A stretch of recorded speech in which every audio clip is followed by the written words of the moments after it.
So as we enter 2025, everybody is asking the same question: what's going to happen this year?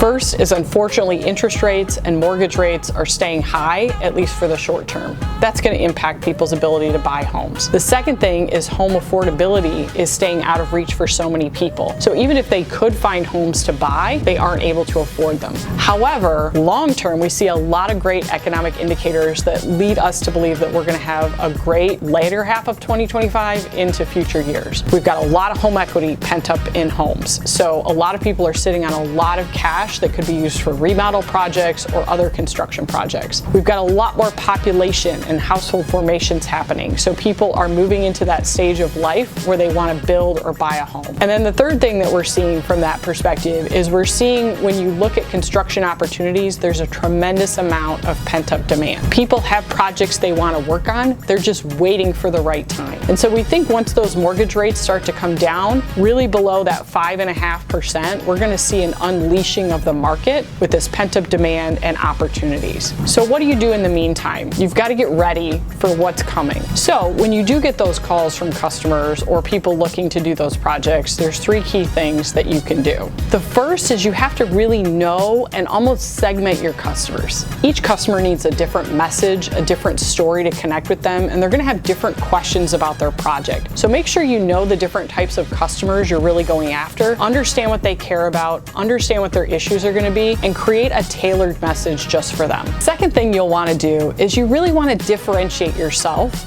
with those customers. Make yourself stand out. Let them know what makes you different. There are certain things that are table stakes in every industry that everybody does, but I bet you have a unique spin on those, or something that makes you different. An investment you make, a service you provide, some way that you go over and above what everyone else is doing. Make sure your customer understands those differences to really set you apart from those other competitors they're considering. Third thing in today's day and age is quick and constant communication. You don't want to leave a lot of lag time between somebody reaching out to you and you responding. So think about the tools and what resources you have that could help somebody if they want information of how to structure a project or what things they might be looking to do in the future. How do you make sure that when they reach out to you, that you're the one that's responding to those questions, helping them through that process to make sure that you win that project at the end of the day? So as we enter 2025, we've got a bit of a bumpy road ahead. And what you're going to want is a partner that understands what's going on in the market, that's going on with your customers,